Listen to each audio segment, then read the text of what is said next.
할렐루야. 이 시간 함께 은혜 받으실 하나님 말씀은 민수기 15장 41절의 말씀입니다. 민수기 15장 41절 한 절의 말씀을 다 함께 한 목소리로 합독하시겠습니다. 나는 야훼 너의 하나님이라. 나는 너희의 하나님이 되려고 너희를 애굽 땅에서 인도하여 내었느니라. 나는 야훼 너희의 하나님이니라. 아멘. 저는 오늘 본문의 말씀을 근거로 하나님의 속마음이라는 제목으로 함께 귀한 은혜의 시간을 나누기 원합니다. 자, 여러분, 우리는 가끔 저 사람의 속마음을 좀 알았으면 좋겠다라고 생각을 하곤 할 때가 있습니다. 자, 왜냐하면 겉으로 하는 말이나 행동이나 다르게 그 사람의 진짜 속마음이 따로 있을 수가 있기 때문인 것이죠. 가령 우리가 살아가고 있는 다양한 인간관계 가운데 상대방의 속마음을 우리가 파악하게 된다면 우리는 서로에게 최선을 다할 수가 있게 되고 더 좋은 관계로 발전할 수 있게 되는 것입니다. 또 하나의 예로 자녀들이 부모님의 속마음을 안다면 어떤 현상이 발생할까요? 자녀들이 부모님의 속마음을 알면 어떨까요? 자, 보통의 부모님들의 공통점은 무엇입니까? 일반적인 부모님들의 공통점은 자녀들이 잘 자라고 잘 성장하기를 무엇보다 간절히 소망하고 있습니다. 그래서 아직은 성숙하지 못한, 아직은 미성숙한 우리 자녀들이 무언가 잘못된 행동을 하고 있었을 때, 무언가 올바른 행동을 하지 못했을 때 때론 따끔하게 혼을 낼 때도 있고, 또 혼을 내서 잘 듣지 않는다면 사랑의 매를 들 때도 있다는 것을 우리는 알 수 있습니다. 그런데 사랑하는 자녀가 이러한 부모님의 속마음을 알지 못하고 혼을 내는 것에, 또 매를 드는 것에 불평을 하고 원망을 하고 심지어는 반항까지 한다면 부모님의 마음은 어떨까요? 자, 여러분, 이처럼 우리 인간 사이에서도 상대방의 속마음을 파악하지 못한다면, 상대방의 속마음을 모른다면 많은 갈등이 생길 수밖에 없는 것입니다. 심지어 가장 가까운 부모와 자식 관계에서도 큰 갈등을 이야기할 수 있게 된다는 것입니다. 자, 그럼 여러분, 오늘 본문 속에 나오는 우리의 진정한 아버지 되시는 하나님의 속마음은 과연 어떤 마음이셨을까요? 우리를 향한 하나님의 속마음을 우리는 본문을 통해서 확인해 볼 수가 있는 것입니다. 본문 민수기 15장 41절의 말씀을 다 함께 살펴보시면 나는 야훼 너희 하나님이라. 나는 너희의 하나님이 되려고 너희를 애굽 땅에서 인도해 내었느니라. 나는 야훼 너희의 하나님이니라 라고 말씀해 주고 계십니다. 여러분, 이스라엘 백성들을 향하신 하나님의 마음은 어떤 마음이셨습니까? 어떤 마음이셨나요? 하나님은 애굽의 압제 가운데, 애굽의 탄압 가운데 탄식하고 신음하고 하나님께 부르짖었던 이스라엘 백성들의 하나님이 되시고 싶어 하셨습니다. 다시 말해 보잘것없는 노예들, 약자들을 당신의 소유로 삼아서 거룩한 백성으로, 제사장 나라로 만들고 싶으셨던 것이 하나님의 마음이셨다라는 것입니다. 그래서 그들에게 시내상에서 십계명을 주시고 또 율법을 주셨고 젖과 꿀이 흐르는 가나안 땅으로 인도하신 것입니다. 그것이 하나님의 속마음이시죠. 자, 여러분, 우리도 신앙생활을 하다 보면 홍해의 기적과 같은 그런 좋은 모습들, 기적적인 신앙의 체험들이 있을 수 있습니다. 그러나 피하고 싶은 광야라는 훈련의 기간도 우리에겐 반드시 발생할 수밖에 없다라는 것을 알아야 하는 것입니다. 다시 말해 우리가 하나님을 믿는다고 해서 모든 것이 잘되고 만사 형통하게 기적적인 은혜만 발생되는 것은 아니라는 것이죠. 만일 우리가 하나님을 만나서 하나님을 믿고 모든 것이 잘 되기만 한다면, 모든 것이 잘 풀리기만 한다면 우리는 영적으로 크게 성장할 수 없게 됩니다. 광야라는 훈련의 기간이 우리에게 있어야지만 우리의 영적인 모습이 성장할 수 있고 도약을 이룰 수가 있게 된다는 것이죠. 여러분, 우리는 하나님의 수많은 기적 속에 출애굽을 이룬 이스라엘 백성들의 모습을 너무나도 잘 알고 있습니다. 그들의 모습이 어떠했습니까? 그들의 모습은 어떠했나요? 하나님의 기적과 이설을 수없이 많이 체험하긴 했지만 인내심이 부족했고 또 믿음이 부족함으로 인하여서 하나님께 계속 원망을 하고 불평을 하고 하나님의 마음에 아픔을 드렸던 그러한 일들을 반복하고 있었습니다. 그래서 하나님께서는 광야의 훈련 기간을 짧게 끝내실 수도 있었겠지만 40년이라는 긴 시간을 통하여서 그들을 변화시킬 수밖에 없으셨던 것입니다. 그런데 여러분, 하나님께서 진정으로 원하시는 것은 이 훈련이라고 하는 고통의 시간이 아닙니다. 하나님은 이스라엘 백성들의 이 미성숙한 모습으로 인해서 현재는 매를 드시고 계시긴 하셨지만 그러한 상황 가운데서도 진정한 당신의 속마음을 보여주고 계시는 것입니다. 희망의 메시지를 그들 가운데 전달해 주셨던 것이죠. 오늘 본문이 기록된 민수기 15장은 하나님의 속마음, 아브라함과 맺은 그 언약을 결국에는 신실하게 이행하시겠다는 하나님의 마음이 확실하게 드러나고 있는 것입니다. 민수기 15장 1절에서 2절의 말씀을 살펴보면 야훼께서 모세에게 말씀하여 이르시되 이스라엘 자손에게 말하여 그들에게 이르라 너희는 내가 주어 살게 할 땅에 들어가서라고 말씀해 주고 있습니다. 자, 여러분, 하나님은 현재 이스라엘 백성들의 잘못으로 인해 광야에서 방황하는 그런 훈련의 기간 가운데 있긴 하지만 그들이 가나안 땅에 들어갈 것을 기정사실화한 듯 말씀해 주고 계십니다. 이것이 바로 하나님의 속마음이라는 것입니다. 자식의 잘못으로 인하여서, 자식의 잘못된 행동으로 인하여서 매를 드는 것이 진정한 부모의 마음이 아니라 그들을 고치시고 훈련시키셔서 약속의 땅으로 인도하는 것이 진정한 하나님 아버지의 마음이라는 것입니다. 오늘 우리는 민수기 15장을 통하여서 하나님의 속마음을 몇 가지 살펴볼 수가 있습니다. 첫째, 제사에 드리는 제물을 보면 하나님의 속마음을 엿볼 수가 있습니다.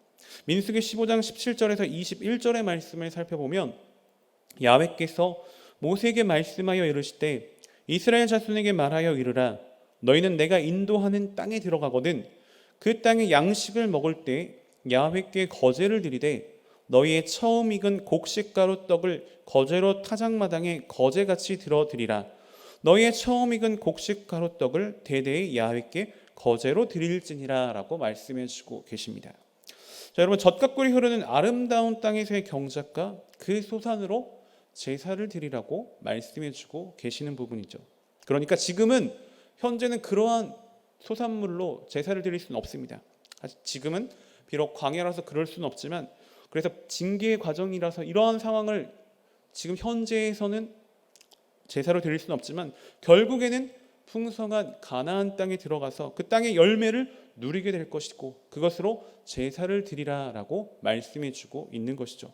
비록 지금은 불평으로 인해서 고난과 징계의 환경 가운데 힘든 상황에 있는 그러한 상황이라 할지라도 하나님은 신실하게 우리를 약속의 땅의 나라로 인도하고 계시겠다라는 그러한 말씀을 주고 계신다는 것입니다.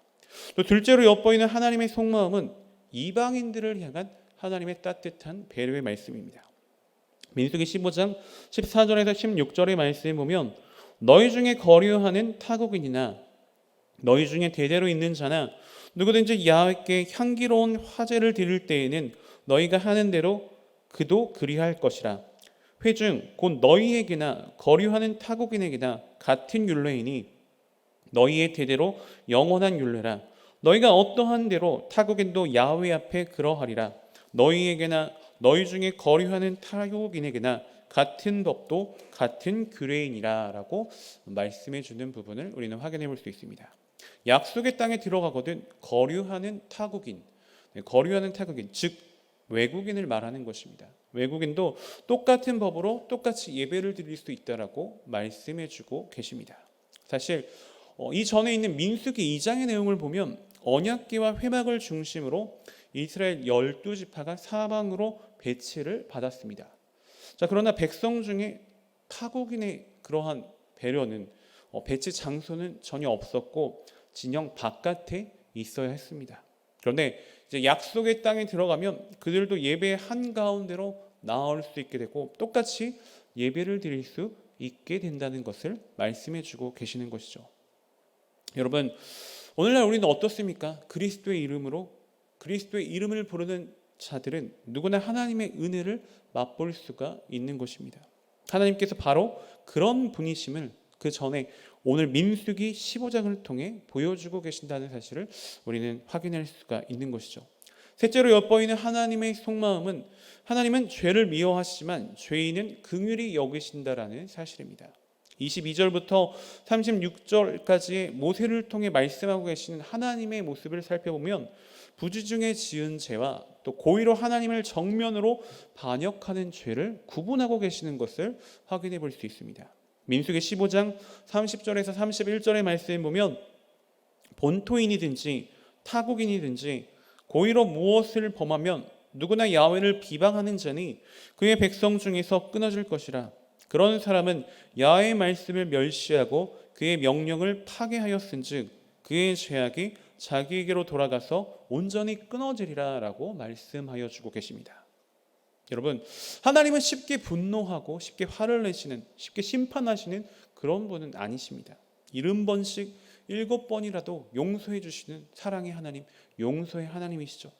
우리를 언제든지 용서해 주는 것이, 잘못된 부분을 뉘우치고 용서해 주는 것이 하나님의 진정한 속마음이십니다. 그러나 고의로 죄를 짓거나 하나님을 능멸하는 자, 하나님을 반역하는 자들에 대해서는 용서하려고 해도 용서받을 수 없는 것이 진실이라는 것입니다. 우리 인간의 부족함을 통해 짓는 죄, 연약함을 통해 짓는 죄와 하나님을 반역하는 그런 죄는 구별이 된다는 것을 알려주고 계시는 것입니다. 우리는 이것을 항상 기억할 수 있어야 할 것입니다. 마지막 네 번째로 나타난 하나님의 속마음은 무엇일까요? 우리를 존귀하고 사랑받는 자녀로 대우하고 싶으신 마음이십니다. 15장 마지막 단락인 37절부터의 말씀을 보면 하나님은 이스라엘 자손들이 옷단 네 귀퉁이에 청색 끈으로 술을 달 것을 명령해 주고 계십니다. 자, 왜 그러셨을까요? 자, 민수기 15장 37절에서 39절의 말씀을 살펴보면 야훼께서 모세에게 말씀하여 이르시되 이스라엘 자손에게 명령하여 대대로 그들의 옷단 귀에 술을 만들고 청색 끈을 그 귀의 술에 더하라. 이 술은 너희가 보고 야훼 모든 계명을 기억하여 준행하고 너희를 방종하게 하는 자신의 마음과 눈의 욕심을 따라 음행하지 않게 하기 위함이라 라고 말씀해 주고 계십니다. 자, 여러분, 하나님께서는 이스라엘 백성들이 유혹에 쉽게 빠져들지 않고 욕망에 쉽게 이끌려가는 어리석고 연약한 그러한 존재임을 알고 계셨습니다. 사실 그러한 이유로 인해서 인류의 비극이 시작되었죠. 아담과 하와가 이러한 이유로 인해서 범죄하고 하나님께 버림받는, 에덴 동산에 쫓겨나는 그러한 일을 발생되고 말았던 것입니다. 그래서 하나님께서 그들에게 늘 하나님 앞에 있음을 기억하라고 그들의 옷자락에 술을 달아주셨던 것입니다. 사랑하는 여러분, 오늘을 살아가고 있는 우리 그리스도인들의 모습을 보면 어떻습니까? 하나님의 속마음을 얼마나 이해하고 있을까요? 사실 성경을 통해 우리는 하나님의 속마음을 잘 파악할 수 있습니다. 그런데 우리의 모습을 보면 이스라엘 백성들과 비슷할 때가 참으로 많다는 것을 우리는 기억해야 하는 것입니다. 사실 다윗의 위대함은 어디에 있었습니까? 다윗의 위대함은 어디에 있었을까요? 그는 고난의 상황 가운데서도, 광야와 같은 고난의 상황 가운데서도 항상 하나님의 속마음을 알고 있었습니다. 고난의 상황 가운데 시편의 많은 부분들을 그가 기록했던 것이죠. 즉 우리가 잘 알고 있는 시편 23편의 말씀을 보면 어떤가요? 야훼는 나의 목자시니 내가 부족함이 없으리로다 라는 말씀을 우리는 너무나도 잘 알고 있습니다. 사실 야훼는 나의 목자시니가 이때 당시에 현재 시제였고 그 뒤에 나오는 부분들은 사실 미래 시제를 나타내는 그러한 말씀들입니다.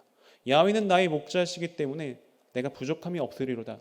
지금은 나에게 힘든 상황이 있고 부족한 상황이 많겠지만 앞으로 부족함이 없을 것이다 라고 하는 믿음의 고백인 것이죠.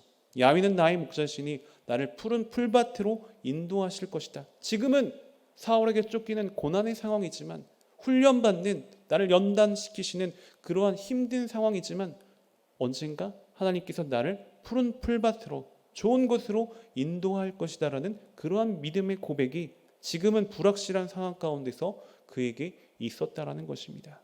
그래서 사망의 음침한 골짜기를 다닐지라도 해를 두려워하지 않겠다라는 고백이 나온 것이죠. 사망의 음침한 골짜기를 다닐지라도 해를 두려워하지 않는 것은 주께서 나와 함께 하심이라. 여러분, 이 시편 23편에 나오는 현재 시제는 사실 야훼는 나의 목자신이라고 하는 부분과 나와 함께 하심이라고 하는 부분, 하나님이 나와 함께 하심이라는 그 두 가지 부분만 현재 시제지, 현재의 상황은 그 두 가지의 시제지만 앞으로 다가올 그런 고백들은 미래의 상황이라는 것입니다. 즉 하나님이 나와 함께 하시고 하나님의 나의 목자이시기 때문에 지금의 상황이 아무리 어렵고 지금의 상황이 광야 같은 훈련의 고된 고통 가운데 있다 할지라도 나는 하나님을 찬양하겠다, 믿음의 고백이 그에게서 나올 수 있었다는 것입니다. 여러분, 지금의 당장의 상황이 우리에겐 어려울 수도 있습니다. 지금 당장의 상황이 고통스럽고 지금 당장의 상황이 광야 같은 힘든 연단의 기간일 수도 있습니다. 하지만 우리는 항상 무엇을 기억해야 합니까? 하나님의 속마음을 기억할 수 있어야 합니다. 하나님의 속마음은 지금 훈련의 기간으로 우리를 끝내시는 것이 아니라 약속하신 그 땅으로, 약속하신 그 기간으로 우리를 인도하고 싶어 하시는 것이 진정한 하나님의 속마음임을 우리는 분명히 기억할 수 있어야 하는 것입니다. 항상 우리는 그래서 하나님의 속마음을 기억하면서 항상 하나님께 소망을 두고 언제나 주님을 찬양하며 믿음으로 고백하며 전진할 수 있는 우리 모두가 될 수 있어야 할 것입니다. 그러한 저와 여러분 우리 모두가 되시기를 주님의 이름으로 소원하고 축복하며 말씀을 마치겠습니다. 기도하시겠습니다.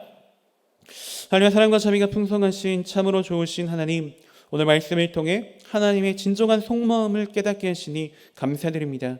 우리가 사는 현재의 상황이 어렵고 힘든 고통의 상황 가운데 있다 할지라도 그 환경 속에서만 갇혀 사는 저희들이 되지 않게 하여 주시옵소서.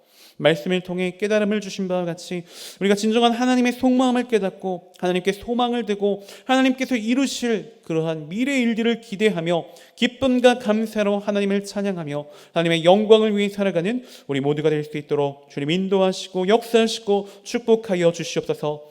거룩하신 하나님, 이제 또 저희가 정성껏 준비한 예물을 주님 앞에 드립니다. 드려지는 모든 손길 가운데 주님의 한없는 은혜와 사랑으로 가득히 채워주시고 이 예물이 쓰여지는 모든 곳 가운데 주님의 영광만이 아름답게 드러나게 하여 주시옵소서. 감사드리며 모든 말씀 살아 역사하시는 나사렛 예수 그리스도를 받들어 간절히 기도 올리옵나이다. 아멘.